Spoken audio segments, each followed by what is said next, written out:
ইমান বাঁচানোর জন্য গুহায় আশ্রয় নিয়েছিলেন। সেই গুহাটা জর্দানের জমিনে।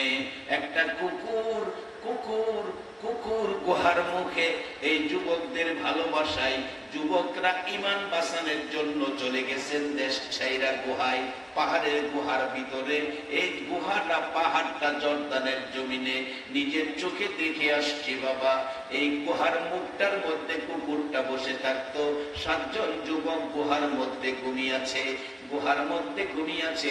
মাগরিবের নামাজের পর যাইয়া দাঁড়াইলাম আমি বাংলাদেশি মেহমান। এই পরিচয়ের পর লোহার গেট একেবারে বন্ধ করে রাখছে, ভিতরে মানুষ ঢুকতে দেয় না।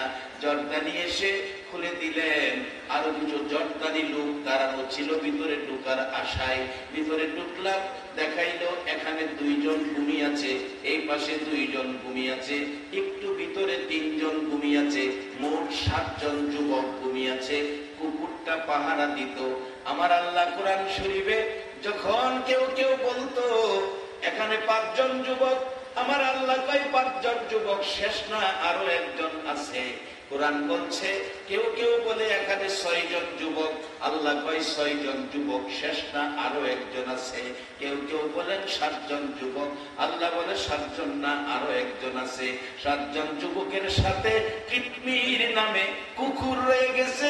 এই 7 জন যুবকের সাথে আমি কুকুরটাকেও বেহেশতি বলে গণ্য করে নিলাম। ইমানদারের ভালোবাসাই নাপাক প্রাণী কুকুর যদি যায়, আল্লাহ যদি তাকে বেহেশতি বানায় দেয়। আজকে যারা আমার নবীর ভালোবাসায় বাহির হইয়া গেছো, আমার আল্লাহ কেন তোমাদেরকে বেহেশতি বানাবে না? ও বেহেশতি মেহমানেরা, সামান্যতম ভুল ত্রুটি করো না, বেজাল পথে যাইও না। আমার নবী বড় কষ্ট করেছে উম্মতের জন্য, নিজের জন্য নয়। সবগুলি কষ্ট ছিল উম্মতের জন্য। সেই নবীর উম্মত জান্নাতে যাবে, টিকেট দিয়েছেন নবী লা ইলাহা ইল্লাল্লাহু মুহাম্মাদুর রাসূলুল্লাহ। বাবা তার বাস্তবতায় আসুন, বাস্তবতায় আসুন, বাস্তবতায় আসুন। হযরত হাসান বসরি রাহমাতুল্লাহ আলাইহির জীবনী কোন দলের আলেম অস্বীকার করার ক্ষমতা নাই বাবা। হাসান বসরি রাহমাতুল্লাহ আলাইহির জীবনী, হাসান বসরি বলেন আমার বাড়ির পাশে একজন আগুন পূজারী ছিলেন, যার নাম কিতাব লেখে শামাউন, যার নাম শামাউন। শামাউন আগুন পূজা করতে করতে একেবারে বৃদ্ধ হয়ে গেছে। হাসান বসরি শামাউনের বাড়িতে যাইয়া অনুরোধ করলেন, রে শামাউন, সারাটা জীবন আগুনের পূজা করলি, আগুনের পূজা করে কবর যাবি, পুরে ছাই ছাই হয়ে যাবে, কষ্ট হবে, আযাব পাবি, কামটা ভালো করলে না রে শামাউন। আমি একটা পরামর্শ দে, কালিমাটা পরে আখিরি নবীর উম্মত হইয়া কবরে যা। শামাউন বলেন, রে হাসান বসরি, আমার সময় থাকতে পরামর্শ দিলি না, এখন বৃদ্ধ হয়ে গেছি, এখন আর কালিমাটা পড়লে কি লাভ হবে? হাসান বসরি বলেন, শামাউন রে, আমি বলতে পারি কালিমাটা পড়লে তুমি জান্নাতি হয়ে যাবে।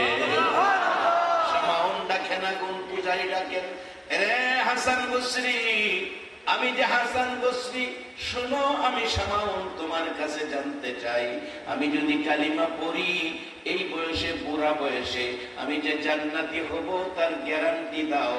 হাসান বসরি বলছে, শামাউন রে, গ্যারান্টি আমার নবীর কথা। নবী বলেছে, মান ক্বালা লা ইলাহা ইল্লাল্লাহু ফাদখালাল জান্নাহ। এই নবীর কথার বলে গ্যারান্টি দিতে পারি তুমি জান্নাতি হবে। হাসান বসরি এই কথা বললে শামাউন দেরি করে নাই, সাথে সাথে কালিমা পড়ে মুসলমান হয়ে গেছে। এবার হাসান বসরি চলে যেতে চাইলে ডাকতেছে ছোট্ট ছোট্ট সুরে বৃদ্ধ মানুষ, হাসান বসরি রে, শোনো, আমি তোমারে একটা ওসিয়ত করি রে হাসান বসরি, আমি জীবনে ভালো কাজ করতে পারি নাই, আগুন পূজা করেছি, শেষ বয়সে কালিমা পড়লাম, এখন আর ভালো কাজ করার বয়স আমার নাই। রে বাবা যুবকেরা, এমন একটা বয়স বেঁচে থাকলে তোমারও হবে, ইচ্ছা থাকলেই মাহফিলে আসতে পারবা না, ইচ্ছা থাকলেই ঘর থেকে বাহির হতে পারবা না, এমন সময় তোমারও হতে পারে। সামাউন কান্দে, হাসান বসরি রে, কালিমাটা পড়াইলি, সময় থাকতে পড়াইলি না। জীবনে ভালো কাজ করার বয়স নাই, ভালো কাজ করার শক্তি নাই, ভালো কাজ করার সুযোগ নাই। হাসান বসরি রে, একটা অনুরোধ করি তোমারে। কি অনুরোধ করবা? হাসান বসরি, তুমি একটা লিখিত দাও। আমি যে কালিমা পড়ছি বেহেশতের আশায়, একটা কাগজের মধ্যে লিখিত দাও। লিখিত দিয়ে হাতে নিয়ে ছাড়লে এবার ডাকতেছে, হাসান বসরি আরেকটা ওসিয়ত করি, আমার যেদিন মৃত্যু হবে রে হাসান বসরি, তুমি নিজে আমারে গোসল করাইও, তুমি নিজে আমারে কাফন পরাইও, কাফনের ভিতরে তোমার লেখা কাগজটা ঢুকাইয়া দিও। কবরে শোয়াইয়া সবাই যখন কবর ছাড়ো বলে চলে যাবে রে হাসান বসরি, মুনকির নকিরে সে আমাকে প্রশ্ন করলে আমি তো কিছু জবাব দিতে পারবো না, আমি তোমার লেখা কাগজটা তুলে ধরবো। হাসান বসরি বলেছে, নবীর কালিমা লইয়া কবরে আইলে বলে জান্নাত পাওয়া যায়। হাসান বসরি, আমার এই কথাটুকু রাখবি, এই ওসিয়ত আমি তোকে করে গেলাম। হাসান বসরির জীবনের মধ্যে লেখেন, হাসান বসরি রহমাতুল্লাহ আলাইহি সামাউল মৃত্যুর পর কথা মতো গোসল দিয়ে কাফন পরাইলেন। কাফন পরাইয়া কাফনের ভিতরে ওই কাগজটা ঢুকাইয়া দিলেন। জানাজার শেষে কবরে নামাইয়া সবাই বাড়িতে চলে গেলেন। রাত্র গভীর, হাসান বসরি রহমাতুল্লাহ আলাইহি বলেন, আমি স্বপ্নে দেখি সামাউন আমারে ডাকতেছে, রে হাসান বসরি ঘুমিয়েছো? ঘুমাইও না, আমি সামাউন এসেছি, তুমি যে আমাকে কাগজ দিয়েছিলা, এই লও তোমার কাগজ, আমি তোমারে দেওয়ার জন্য এসেছি। হাসান বসরি রে, তোমার কাগজ আমার প্রয়োজন পড়ে নাই, নবীর কালিমা লইয়া কবরে যাওয়ার কারণে আমার কবর জান্নাতের বাগান হয়ে গেছে। সেই কালিমাটা বলুন এখনো আমাদের মধ্যে আছে কিনা? সেই কালিমাওয়ালাকে আল্লাহ পরামর্শ দিতেছে, এইভাবে যেন আমরা কবরে গিয়ে জান্নাতের শান্তি ভোগ করতে পারি। আল্লাহর পরামর্শ, ইয়া আইয়ুহাল্লাযীনা আমানু, ও কালিমাওয়ালা ঈমানদার, রুকু সিজদার মাধ্যমে রবের ইবাদত কইরো, এরপরে ভালো কাজ কইরো। আচ্ছা, আজকের এই মাহফিলটা যারা আয়োজন করছে, একটা সত্য কথা গোপন রাখবেন না, দুর্বল কণ্ঠেও বলবেন না, সত্য সবসময় গর্জিয়াস থাকে। আজকের আয়োজন, এই মাহফিল, এই কাজটা ভালো না খারাপ? যারা আরামের ঘুম হারাম করে বৃষ্টি বাদল রাস্তাঘাট কাদা, তারপরেও মাহফিলে আইসা কোরআন সুন্নাহর পক্ষে বসে 60 বছর ইবাদতের চেয়ে বেশি নেকির ভাগী হলেন। আপনাদের এই মাহফিলে আসাটা ভালো না খারাপ? এই ভালো আল্লাহর ফেরেশতারা শুনতাছেনি, আল্লাহ শুনতাছেনি, আমার নবী মদিনার থেকে দেখতাছেনি। সবাই কয় না, বিশ্বাস হয়? সবাই হয় না, বিশ্বাস হয় না। নবীজি মদিনার থেকে আপনাদেরকে দেখতেছে, বিশ্বাস হয় না এমন আছেন কেউ? যদি থাকেন তা হাতটা তুলে দেখান। কয়েকজনে হাত তুলছে, আসলে বুঝতে পারছে না, কি কারণ বুঝতে পারছে না, এই জন্য অপরাধ হয়েছে না। আর এই নবীর উম্মতের এই সুর খাটো অপরাধ আল্লাহ লেহেই না। এই শেষ যমুনায় ইতানের এই সুর খাটো অপরাধ লিখে খাতা বইরা লাভ নাই। অনেক সময় দেখেন না, গোলাফান অপরাধ করলে মুরব্বীরা কি কয়, আরে গোলাফান মানুষ থাক থাক। আমরা হলে এই জায়গাতে আছি, এই সুর খাটো অপরাধ হইলে আল্লাহ কথা থাক, বিশ্বাস হয় না? আর সুর অপরাধ না তো বড়তা সহ কথা, শুধু থাক না, কোরআন শরীফে মাফ মাফ বলে হুজুর বেগে দেব, এটা কোরআন শরীফ আছে, আলেম ওলামার আছে, কোরআন আছে, আমি কইতাছি ওনারা বুঝবো। কুল্লিয়া ইবাদিয়াল্লাযীনা আসরাফু আলা আনফুসিহিম রহমাতিল্লাহ ইন্নাল্লাহা ইয়াগফিরুয যুনুবা জামিআ ইন্নাহু হুয়াল গাফুরুর রহিম। একবার বলুন আল্লাহু আকবার। আমার আল্লাহ না হে নবী গো, আমরারে কয় না গুনাহ করি, আমরারে কয় না, নবীরে কয় নবী গো আমার বান্দারা কি গুনাহ করছে। আল্লাহর বান্দা বলতে আমরাই তো কি আমরাই তো। আল্লাহ কইতেছে নবীরে দেখে নবী গো আমার বান্দারা গুনাহ করছে, অপরাধ করছে, আমারে ভয় পাইতেছে। আপনি নবী কয়ে দেন গুনাহ করলে করছে, তারা যেন আমার রহমত থেকে দূরে সরে না যায়। আজকে এই রাত্রে আপনারা কার রহমতের আশায় বসে আছেন? আওয়াজ করে কার রহমতের আশায়? হ্যাঁ যুবক, জীবনের একটা ডাক যদি আল্লাহর আরশে ধাক্কা খায়, তোমার এক ডাকে আমার আল্লাহ মাফ করে দিতে পারে। গর্জিয়াস কণ্ঠে বলো কার রহমতের আশায় বসে আছে? আল্লাহ তুমি শুনছো, তোমার বান্দা তোমার রহমতের আশায় বসে আছে।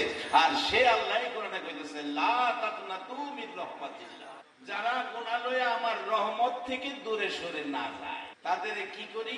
ইন্নাল্লাহা ইয়াগফিরুয যুনুবা জামিআ, আমি আল্লাহ তাদের জীবনের সব গুনাহ জমায়া, জামিয়া মানে জমায়া, ইন্নাহু হুয়াল গাফুরুর রহিম, আমি এমন এক ক্ষমতাবান, এমন এক দয়াময় আল্লাহ, আমি তাদের সব গুনাহ মাফ করে দেই। এটা তো ছোট গুনাহ না। নবীজি মদিনা থেকে কে দাঁড়াইয়া রইছেন, কে বইসা রইছেন, সবাইরে নবী দেখে, এই বিশ্বাস আপনাদের আছে? আরো বাস্তবে যাই, আরো বাস্তবে যাই। এখন বর্তমান যুগ বিজ্ঞানের যুগ, এক জাতের মোবাইল বাইরেছে, এটা বলে 3G না 4G, বর্তমানে 4G চলছে। দেখ আমার বাজান 4G মোবাইল নাই, আমি তো চিনিও না, বুঝিও না, চালাইতেও পারি না। আমার পোলা জিন ডাক্তারি পড়ে, MBBS 3য় বর্ষে আছে। কইতাছে আব্বু আমি বাড়িতে আসার সময় তোমার জন্য ভিডিও মোবাইল লয়ে আমু। বাজান এই বিপদ আমার উপরে দিও না, আনলে গেলাম আমি এটা দিলাম গেলে। আমার একটা আছে বাজান, এটা আন্তর্জাতিক মোবাইল, সুরেও না, নোকিয়া, নোকিয়া। এটা যদি হইরেও জায়গা ফালাইও রাহি, সুরে ফাইলে ডাহে মোবাইল কার মোবাইল, কারণ জানে এটা নিয়ে ব্যস্তই পারত। বাজান আসুন আসল কথাই যাই, এই যে 4G মোবাইল চালু করলে বাংলাদেশ থেকে আমেরিকা ছেলের সাথে মা কথা বলে দেখা, এটা সঠিক নেই? এরকম পাইছেন আপনারা? আমার এই মোবাইল নাই, আমি পুরোটা জানি না, আমি শুনছি এরকম, দেখছি এরকম। দেখে আমেরিকার থেকে আলাপ করে একজন আরেকজনের দেখা, মক্কা শরীফ থাকে ছেলে, বাংলাদেশে মা। হ্যাঁ খাইতে বইয়া টেলিফোন করছে, মা কি করো? আমি তো নাস্তা খাইবার লাগা রেডি হইতাছি। আমিও তো নাস্তা খাইবার রেডি হইতাছি। মা জিগায় বাবা কিটা খাও? কয় রুটি খাইতাছি উডের গোশত দিয়া। এই জিগায় মা তুমি কি খাও? আমি চড়া খাইতাছি শুটকির ভর্তা দিয়া। একজন আরেকজনে কি খা এটাও দেহে, মা ছেলেরে দেহে, ছেলে মারে দেহে। মক্কা শরীফ থেকে বাংলাদেশে একটা মানুষের বানানো 3G আর 4G মোবাইল দ্বারা যদি লন্ডন আমেরিকার থেকে একজন আরেকজনকে দেখে কথা বলে, কে কি দিয়া খায় সেটা দেখে। আর যেই নবী না হইলে কোন নবীর নবুয়তি হতো না, 3G আর 4G কোন জি দুনিয়াতে হতো না। আমার সেই দয়াল নবী জি মদিনার থেকে দেখে কিনা?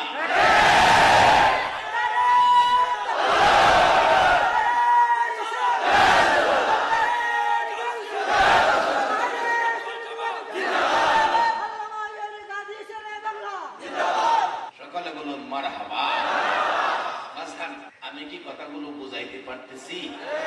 এই বৃষ্টির মধ্যে কষ্ট করে আসছেন, একটা কথা যদি বুঝে আসে, একটা কথা যদি কাজে লাগাইতে পারেন, আপনার এই কষ্ট সার্থক। আল্লাহর পরামর্শ, অফ আলুল খয়রা, কথাটা খেয়াল আছে? তোমরা ভালো কাজ করো, ও আখরি নবীর উম্মত, তোমরা ভালো কাজ করো। ভালো কাজ, হুজুর ভালো কাজ, আজকের কাজটা ভালো।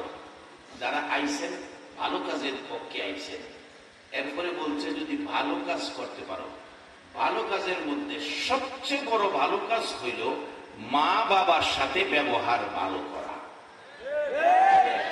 একটা মশা কামড় দেওয়ার মতো ব্যথা যদি কেউ মা বাবাকে দাও, তোমার 1000 বছরের ইবাদত শেষ।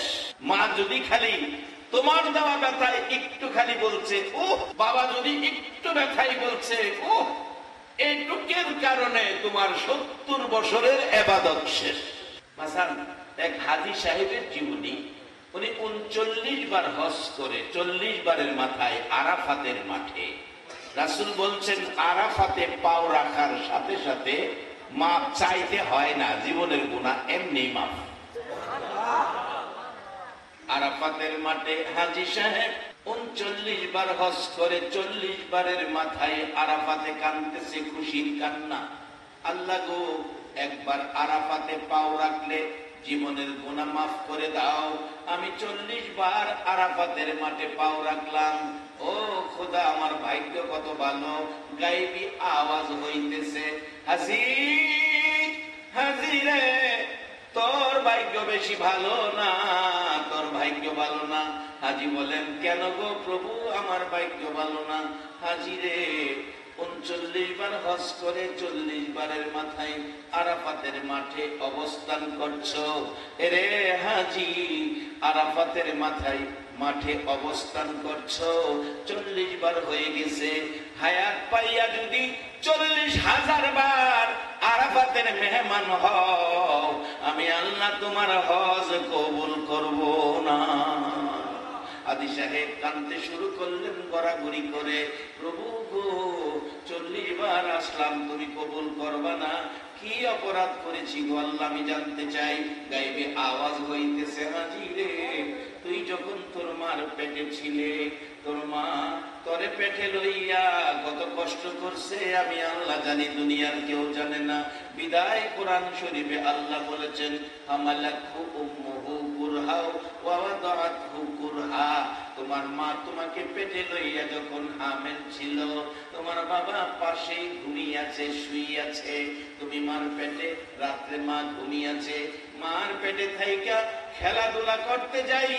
আরে মানুষ, তুমি মার পেটে থাইকা খেলাধুলা করতে যাইয়া পাউটা লড়াইছো, তোমার পাও যাইয়া মার কলিজায় লাথি লাগছে। তোমার মা 3 ঘন্টা বেহুশ, জিহ্বাটা বেরিয়ে গেছে, চোখের পানিতে বালির বিছে।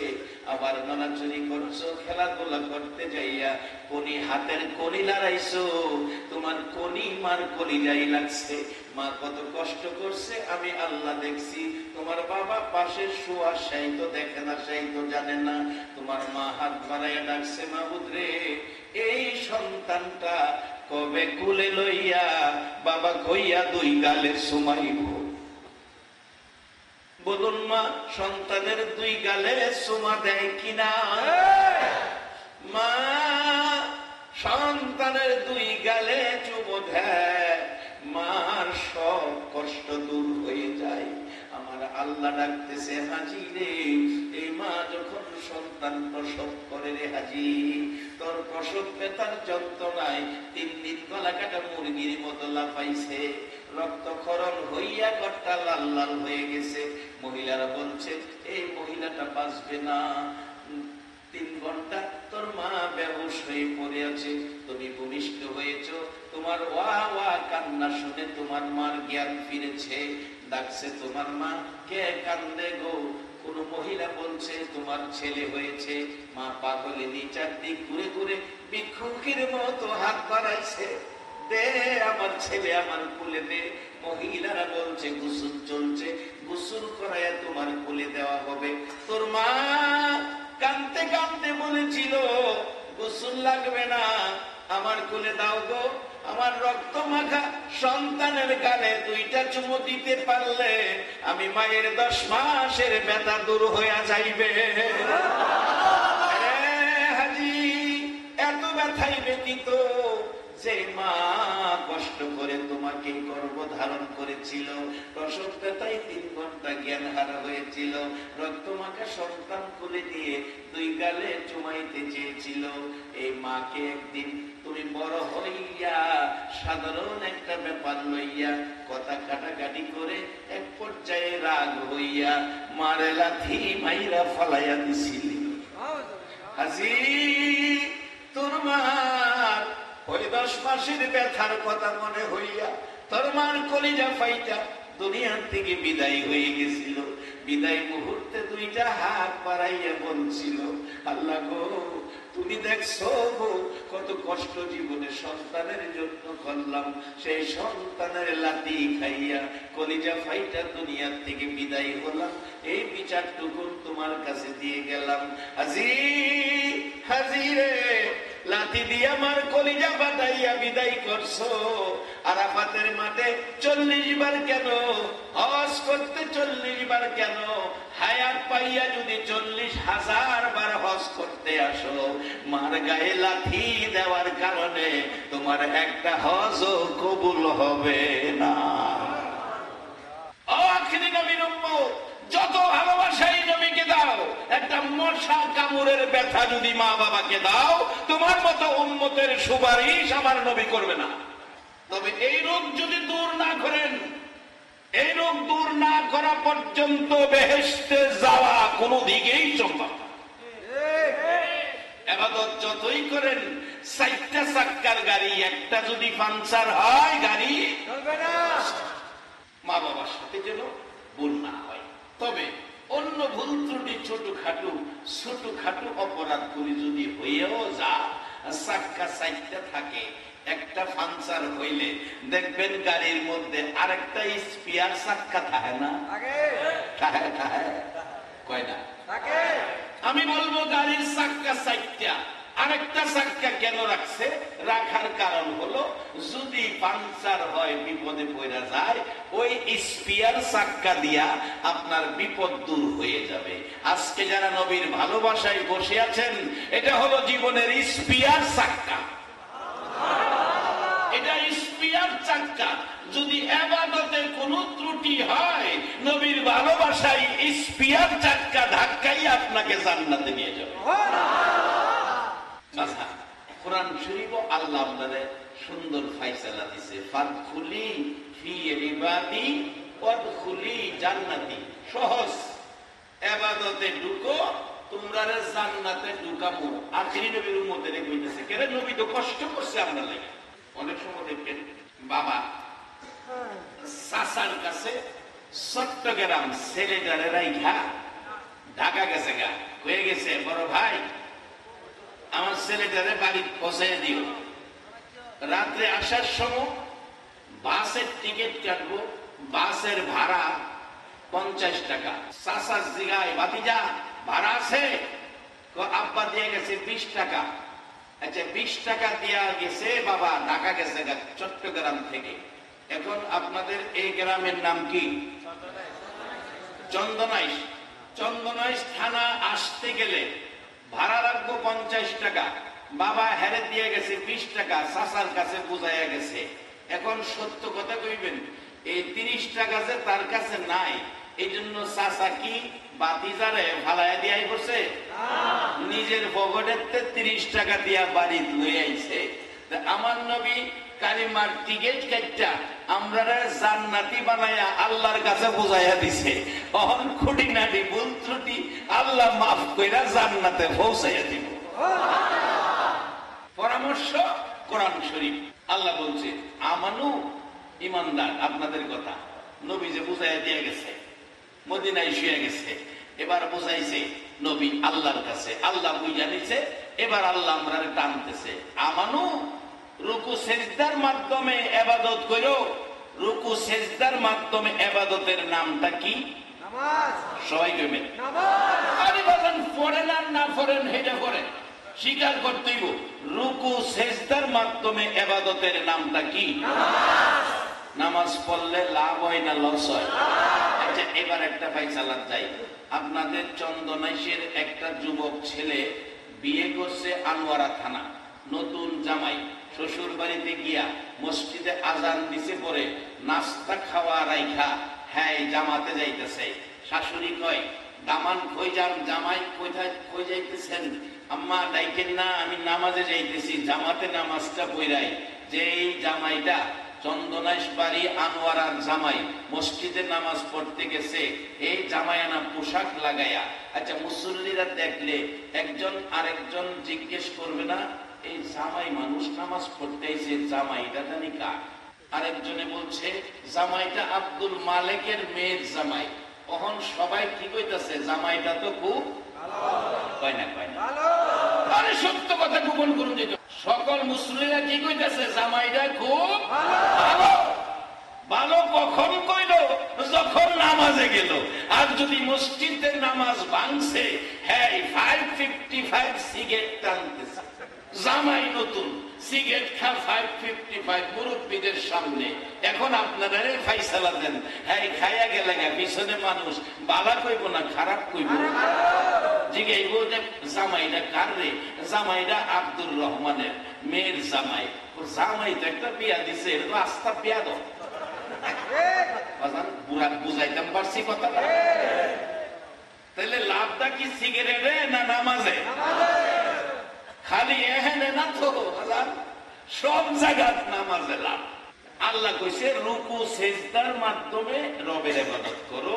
এই ইবাদতটার নাম নামাজ। এবার আল্লাহর পরামর্শ, এরপরে কি করো? আফআলুল খায়রা, বালা কাজ করো। বালা কাজের মধ্যে সবচেয়ে বালা কাজ হইল মা বাবার সাথে ব্যবহার ভালো করা না খারাপ করা? আসতে পেলেন যে ভালো ব্যবহারের ফল কি আসে? বাস্তবে আসুন, ছোট্ট করে বলছি, শেষ দিকে যাচ্ছি, রাত্র গভীর হয়ে গেছে, শেষ দিকে যাচ্ছি। হযরতে মূসা আলাইহিস সালাতু ওয়াস সালামের জীবনী। ভালো কাজ, মা বাবার খেদমত, মা বাবার জন্য বাসা বাড়িতে যাওয়ার সময় মা বাবার কোন জিনিসটা পছন্দ করে এটা কিনে নেবেন, এটা ভালো কাজ। এই ভালো কাজ করতে আপনারা রাজি আছেন কিনা? যদি এরকম ভালো কাজ থাকে, আল্লাহ কোরআনে আখির নবীর উম্মতের কথা বলছে, লাআল্লাকুম তুফলিহুন, তোমরা সফল কাম, তোমরা সফল কাম হয়ে গেছো। অর্থাৎ তোমরা 10টা পৃথিবীর সমান একটা জান্নাতের মালিক হয়ে গেছো। আবার কোরআনে বলছে ফাদখুলি ফি ইবাদি ওয়াদখুলি জান্নাতি, সহজ পথ, তোমরা ইবাদতে ঢুকো, আমি তোমরা জান্নাতে ঢুকাবো। আসুন, এই সহজ পথ পাইতে গেলে কি করতে হবে? আল্লাহ কোরআন শরীফে বলছে অমাইয়ুতির রাসূলা ফাকাদ আতা আল্লাহ, তোমরা আমার রাসূলের কথাগুলি মানো। রাসূলের কথা মানলেই তোমরা আমি আল্লাহর কথা মানা হবে, শান্তির পথ পাবে, জান্নাতের পথ পাবে, হিংসা বিদ্বেষ ভুলে মানুষ মানুষের সাথে মিলেমিশে থাকার পথ পাবে। তাই আসুন, আমরা সেই নবীর উম্মত হয়ে আমরা দুরুদ ও সালাম মদিনা পাঠাবো। মহব্বতের সহিত একটু দুরুদ ও সালাম পাঠ করব। আপনারা রাজি আছেন? 12 তারিখ রবিউল আউয়াল, নবী আসিলেন এই দরায়। 12 তারিখ রবিউল আউয়াল, নবী আসিলেন এই দরায়। আসুন সবাই দাঁড়াইয়া সালাম জানাই নবীজির আল্লাহ আল্লাহ আল্লাহ। ও আল্লাহ আল্লাহ,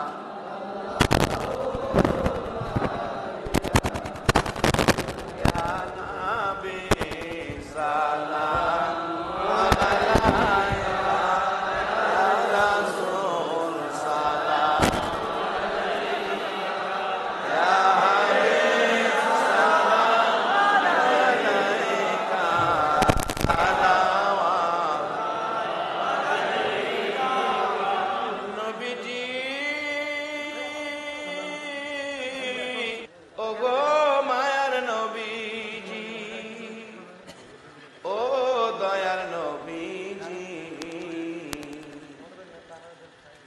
কষ্ট করলা তুমি নবী গো উম্মতের লাগিয়া, কত মার কত ব্যথা সইলা গো নবী উম্মতের লাগিয়া।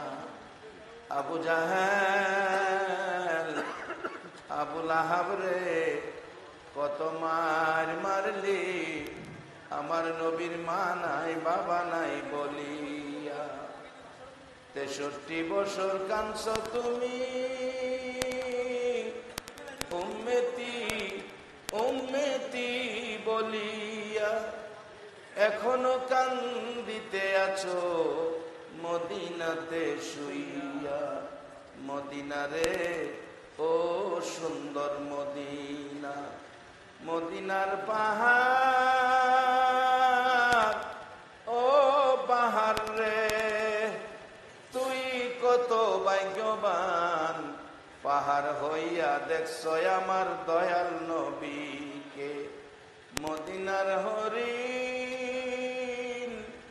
ও সোনার হরিণ রে তোরা কত ভাগ্যবান, হরিণ হইয়া দেখছ আমার দয়াল নবীকে।